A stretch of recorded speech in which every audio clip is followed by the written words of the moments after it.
उपवासाला तेच तेच पदार्थ खायचं म्हटलं की खरंच खूप कंटाळा येतो. तर चला आज आपण महाशिवरात्री स्पेशल उपवासाची थालीपीठं बनवूया.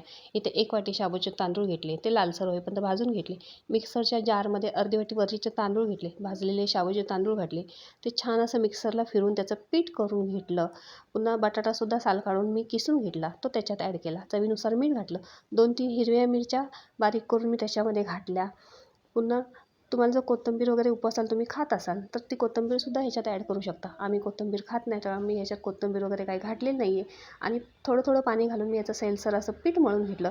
एक कापडावर पाणी टाकून मी एक गोळा घेऊन त्याच्यावरती थापून घेतला. इकडे पॅनसुद्धा गरम करायला ठेवलेला आहे. पॅनवरती तेल घातलं आणि थापलेलं थालीपीठ मी त्याच्यावर घालून घेतलं. दोन्ही साईडने मी खरपूस असं थालीपीठ भाजून घेतलेलं आहे.